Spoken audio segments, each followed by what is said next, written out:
स्वागत है आपका अपने चैनल अमित वाईटी में।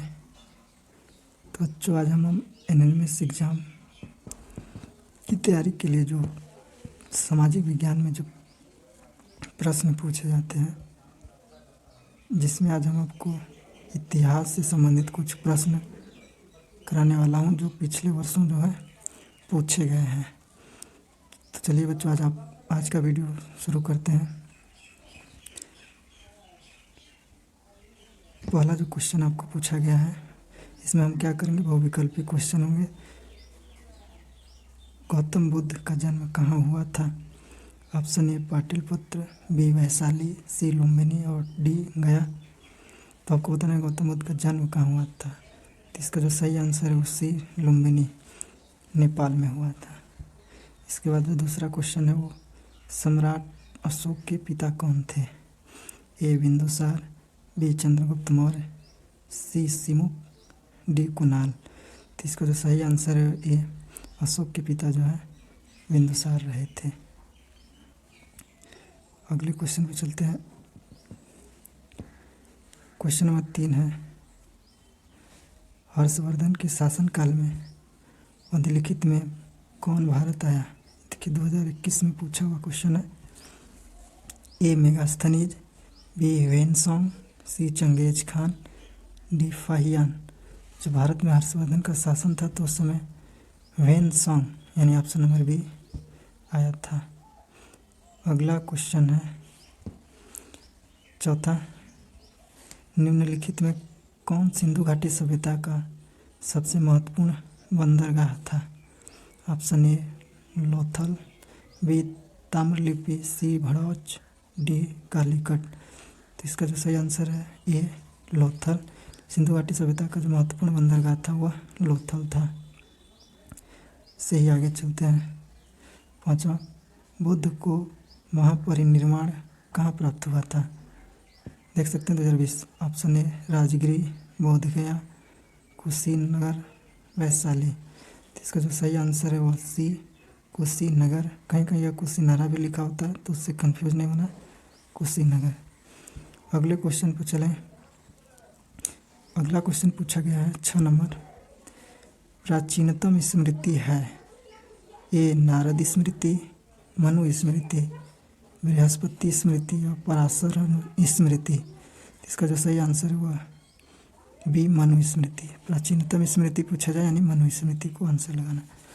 7वां क्वेश्चन है, प्रसिद्ध पुरास्थल भीमबेटका स्थित है?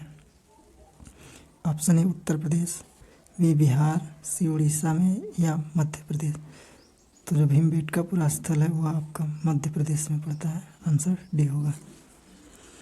अगला क्वेश्चन है, राजतरंगिणी के रचना की, जो राजतरंगिणी पुस्तक है उसकी रचना किसने की थी? ऑप्शन ए कल्हड़, बी पाणिनि, सी वेदव्यास ने या इनमें से कोई नहीं। इसका सही आंसर होगा ये कल्हड़ ने किया था। आगे बढ़ते हैं। नेक्स्ट क्वेश्चन, अगला क्वेश्चन पूछा है बहुत फेमस, सबसे प्राचीन वेद है?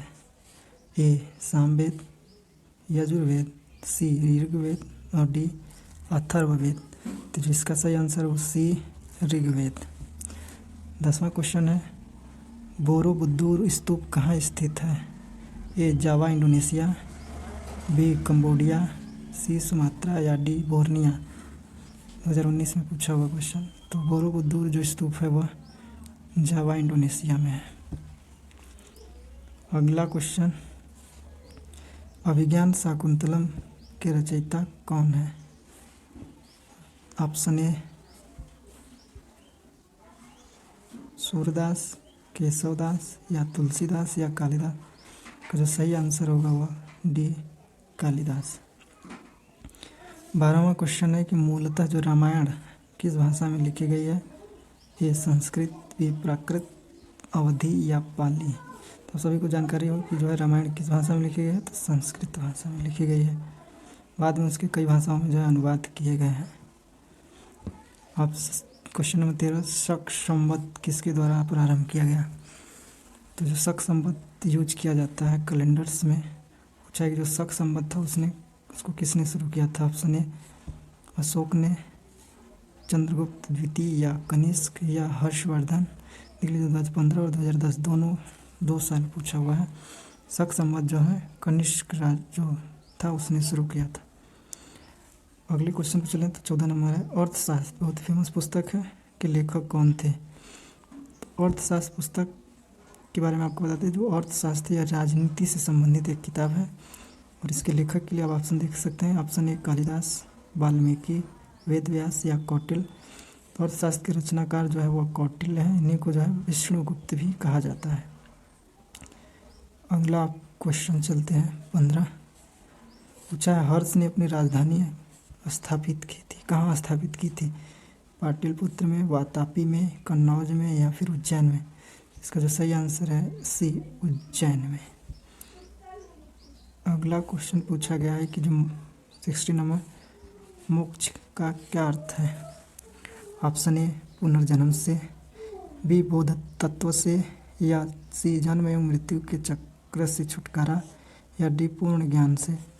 जो मोक्ष जो बताया जाता है कि मोक्ष जो है जन्म एवं मृत्यु के जो है चक्र से छुटकारा पाने को कहते हैं। अगले क्वेश्चन पर चला जाए 17। बोध गया स्थान पर गौतम बुद्ध को क्या हुआ था या क्या घटना हुई थी बोध गया स्थान पर। ऑप्शन ए पैदा हुए थे, बी ज्ञान प्राप्त किया था, सी प्रथम उपदेश दिया था, या डी मृत्यु हुई थी। इसका जो सही जवाब है वो भी ज्ञान प्राप्त किया था। इसी अगले क्वेश्चन पर चलें। 18 नंबर पूछा गया है सिंधु घाटी सभ्यता थी, आपको बताना यह ग्रामीण थी या फिर नगरी थी या अर्ध ग्रामीण या अर्ध नगरी। इसका जो सही आंसर है वह नगरी थी। सिंधु घाटी सभ्यता कैसी थी तो नगरी थी, यानी नगर के रूप में विकसित सभ्यता थी। 19 नंबर क्वेश्चन है चाणक्य ने अपने बचपन में किस नाम से जाने जाते थे। चाणक्य थे वो बचपन में अपने किस नाम। ऑप्शन है चंद्रगुप्त, विष्णुगुप्त, स्कंदगुप्त या कुमारगुप्त। इसका जो सही आंसर है वह भी विष्णुगुप्त। इसी अगला चलें तो ये भी क्वेश्चन 20 नंबर है कि सत्यमेव जयते शब्द किस उपनिषद से लिया गया है। ऑप्शन है मुंडक उपनिषद, कठोपनिषद, तैत्तिरीय उपनिषद या छांदो उपनिषद। इसका जो सही आंसर है आंसर मुंडक उपनिषद। सत्यमेव जयते जो कि आप शब्द यूज होता है आप देखते हैं सिक्कों पर या अशोक स्तंभ पर। तो जो 21 उपनिषद का मंत्र या जो लिया गया है तो मुंडक उपनिषद से। अगला क्वेश्चन है कि कौन सा धर्म त्रिरत्न में विश्वास करता है। बौद्ध धर्म, वैष्णव धर्म, जैन धर्म, शाक्त धर्म। इसका सही जवाब है सी, जैन धर्म। यदि आपको इन क्वेश्चंस का आंसर पता है तो आप भी जो है कमेंट सेक्शन में इनके जो है आंसर दे सकते हैं ताकि आपका भी रिवीजन होता है और इन क्वेश्चंस को आप अच्छे से लर्न कर लें। अगला क्वेश्चन है गौतम बुद्ध को ज्ञान प्राप्त हुआ तो आगे ही पढ़े थे कि सारनाथ में या फिर कपिलवस्तु में या फिर पाटलिपुत्र में या बोध गया में। तो गौतम बुद्ध को ज्ञान कहाँ प्राप्त हुआ तो बोध गया में। सही अगले क्वेश्चन पर चलें। पूछा गया है निम्नलिखित में से कौन सी खोज ने ऐतिहासिक मानव को स्थायी जीवन के लिए अग्रसर किया। यानी कौन सा वो खोज हुआ जिससे मानव अस्थायी निवास बना के जो है अस्थायी जीवन जीने के लिए जो है आगे बढ़ना शुरू कर दिया। ऑप्शन ए पहिया के आविष्कार ने, कृषि के, पत्थर के औजार या आग के खोज ने। तो आंसर इसका बी सही होगा, कृषि। जब मानव कृषि करना शुरू किया तो अस्थायी जीवन की ओर जो है अग्रसर होना शुरू कर दिया। आगे ऐसे क्वेश्चन आगे बढ़ते हैं।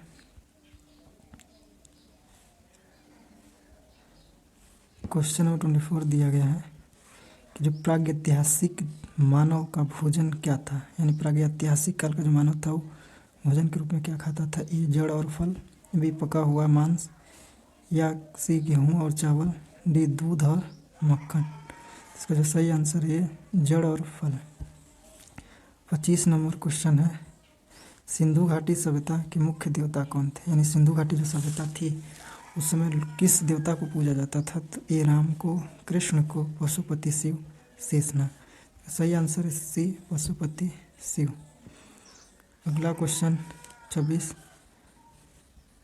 आलमगीरपुर नामक जो पूरा स्थल है सिंधु सभ्यता का निम्नलिखित में से किस नदी के तट पर स्थित है। Option A Hindon, B Ravi, C Sutlej, D Sindhu.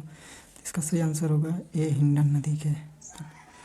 अगला क्वेश्चन है 27। बौद्ध मत के प्रचार के लिए जो अशोक महान थे उन्होंने अपने पुत्र पुत्री को कहाँ भेजा था?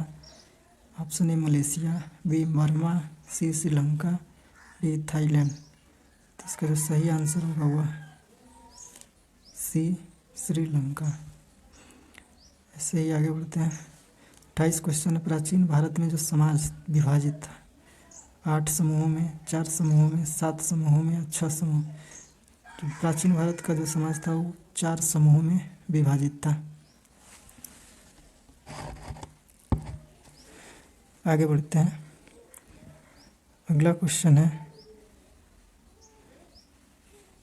मोहनजोदड़ो की खोज की थी? A sir John Marshall, B Mortimer Wheeler ने, सी राखलदास बनर्जी ने, डी राम बहादुर दयाराम साहनी ने। इसका सही आंसर होगा सी राखलदास बनर्जी ने। अगले क्वेश्चन पर चलते हैं। अगला क्वेश्चन है कि महावीर स्वामी का जन्म कहाँ हुआ था? पावापुरी, कुंडग्राम, लुम्बिनी या फिर राजगृह में। तो इसका सही जो आंसर होगा बी कुंडग्राम में। महावीर स्वामी का कुंडग्राम में, जबकि महात्मा बुद्ध का जो है लुम्बिनी में। इन क्वेश्चंस को याद रखिएगा, कंफ्यूजन हो जाता है। 31 पूछा गया है कि जो हेरोडोटस था वो कौन था? इतिहासकार था, वैज्ञानिक था, डॉक्टर था या दार्शनिक था? तो जो इसका सही आंसर है ये इतिहासकार था। 32 क्वेश्चन है। अशोक ने अधोलिखित किस शताब्दी में शासन किया है? यानी जो अशोक था वो किस शताब्दी में जो है शासन किया था? ये 4वीं शताब्दी ईसा पूर्व, 3री शताब्दी ईसा पूर्व, या सी ऑप्शन है प्रथम शताब्दी, 2वीं शताब्दी ईसा पूर्व। तो जो इसका सही आंसर होगा वह 3री शताब्दी ईसा पूर्व। 2022 में यह पूछा हुआ है। ऐसे ही आगे चलते हैं। अगला क्वेश्चन, वाराणसी अधोलिखित किस महाजनपद की राजधानी थी? ए काशी, बी वत्स, सी कौशल, डी मगध। तो आपको पता ही है कि 16 महाजनपदों में एक काशी भी महाजनपद था जिसकी राजधानी वाराणसी थी। अगला क्वेश्चन है भारत में व्यापार करने हेतु तो सर्वप्रथम अधोलिखित में कौन है? ब्रिटिश है, फ्रांसीसी है, पुर्तगाली है या फिर डच है? तो बता दें कि जो इसका सही आंसर होगा वो सी पुर्तगाली। भारत में जो सबसे पहले व्यापार करने आए पुर्तगाली, और जो अंत में यही पुर्तगाली गए भी, जबकि जाते जो है भारत को गुलाम के रूप में बनाए रखे ब्रिटिश। अगला क्वेश्चन कि विश्व इतिहास को कितने कालों में विभाजित किया जाता है? तो इसको जो है विश्व इतिहास को जो है 3 कालों में जो है विभाजित किया जाता है। अगला क्वेश्चन है एकमात्र अभिलेख जिस पर अशोक का नाम लिखा है कहाँ पाया गया? ए ब्रह्मगिरी, बी जाति गणेश्वर, सी मास्की या कलिंग। तो एकमात्र अभिलेख जिस पर अशोक का नाम लिखा तो मास्की था। 37 प्रसिद्ध पुस्तक इंडिका का लेखक कौन है? ए चाणक्य, बी पतंजलि, सी मेगास्थनीज या कलर। इंडिका के लेखक जो है मेगास्थनीज है। अगला क्वेश्चन बौद्ध धर्म नई शाखा महायान का उद्भव अधोलिखित किस काल में हुआ? तो इसका जो सही जवाब है उससे पहले ऑप्शन चेक करते हैं। मौर्य काल, सातवाहन काल, कुषाण काल या गुप्त। तो इसका सही आंसर है सी कुषाण काल। अगले क्वेश्चन पर चलते हैं। अगर आपको वीडियो अच्छा लगे तो जो है अपने दोस्तों में जो है शेयर करिए, और चाहते हैं कि आप जो है ऐसे ही लगातार वीडियो बनाता रहूँ तो आप जो है वीडियो को शेयर, लाइक और सब्सक्राइब कर लीजिए चैनल को, ताकि हम जब भी वीडियो अपलोड करें तो आपको जो है हमारे वीडियो का जो है नोटिफिकेशन आपको मिलता रहे। अगले क्वेश्चन पर चलते हैं। अगला क्वेश्चन पूछा है 39 किस नदी में फरक्का बांध का निर्माण हुआ है? हुगली, ब्रह्मपुत्र, गंगा या फिर पद्मिनी। तो आपको बता दें फरक्का जो बांध है वो कोलकाता में मुर्शिदाबाद जिले में बनाया हुआ है। यह जो है गंगा नदी पर बना हुआ है, तो ऑप्शन सी सही होगा। अगले क्वेश्चन पे देखिए। अगला क्वेश्चन ध्यान से देखना है क्या पूछा है। एक स्तंभ दिया है, एक स्तंभ 2 मिलान करना है और सही विकल्प चुनना है। 2022 और 23 पूछा जा चुका है। दिया है ये इधर जो है कुछ दान दिए गए हैं और इधर उन भूमियों के बारे में बताया गया है। तो देवदान का समूह किसमें मिलाएंगे? साला भोग क्या होता है? वेलन वगाई या ब्रह्मदेह। तो आपको बताते हैं जो देवदान होता है वह मंदिरों को उपहार में दी गई भूमि को हम देवदान कहते हैं। ए को मिलाना होगा 3 में। साला भोग को हम जो कहते हैं किसी विद्यालय के रख रखाव के लिए भूमि जो दी जाती है उसको। वेलन वगाई जो है गैर ब्राह्मण किसानों की भूमि को कहते हैं। और ब्रह्मदेह को मंदिर ब्राह्मणों को जो है उपहार में दी गई भूमि यानी जो इसका सही आंसर होगा। ए को आपको मिलाना होगा 3 में, 2 को मिलाना होगा 1 में, सी को मिलाना होगा 4 में और डी को मिलाना होगा 1 में। इस हिसाब से देखा जाए ए को 3 में, बी को 1 में, सी को 4 में और डी को 2 में। तो इसका विकल्प नंबर जो बी है वह सही होगा। 3, 1, 4 और 2। तो ऑप्शन नंबर बी सही होगा। ऑप्शन नंबर बी सही होगा। आगे बढ़ते हैं। पूछा चोल साम्राज्य में सभा की किसी समिति का सदस्य बनने के लिए आवश्यक योग्यता क्या नहीं थी? ध्यान से पढ़िएगा, नहीं पूछा है। तो जो चोल साम्राज्य में सभा और समितियां होती थी उनका अगर सदस्य बनना है तो आपको जो है क्या योग्यताएं होनी थी? तो ऑप्शन ए में दिया नहीं पूछा। वैसे उसे किसी भूमि स्वामी नहीं होना चाहिए जहाँ से वो भू राजस्व होना चाहिए जहाँ से वो भू राजस्व वसूला जाता है। भी उसके पास अपना घर होना चाहिए। उसकी आयु 18 से 30 वर्ष के बीच होनी चाहिए। वेदों का ज्ञान होना चाहिए। तो इसमें से जो नहीं होना चाहिए यह बहुत ज़्यादा ज़रूरी नहीं था कि उनकी आयु जो है 18 से 30 वर्ष होनी ही चाहिए, जबकि बाकी चीज़ें थी कि यह होनी चाहिए। तो इसका जो सही आंसर होगा वो सी, 18 से 30 वर्ष आयु। अगला क्वेश्चन है कि निम्नलिखित में से किस पदार्थ का उपयोग हड़प्पा काल की जो है मुद्राओं के निर्माण के मुख्य रूप में किया जाता था? जो हड़प्पा सभ्यता में जो है मुद्राएं यानी जो सिक्के बनाए जाते थे वह किन पदार्थ का प्रयोग करके बनाए जाते थे मुख्य रूप से? तो ऑप्शन ए टेराकोटा, बी कांसा, सी तांबा या लोहा। सही आंसर है सी तांबा का प्रयोग करके ज़्यादा में। अगला 43 नंबर क्वेश्चन है कि कांचीपुरम शहर किस राज्य की राजधानी थी? तो कांचीपुरम शहर जो राजधानी थी वो पल्लव साम्राज्य की जो है राजधानी थी। अगले क्वेश्चन पर चला जाए। तो अगला क्वेश्चन पूछा है कि महात्मा बुद्ध ने अपना पहला उपदेश कहाँ दिया?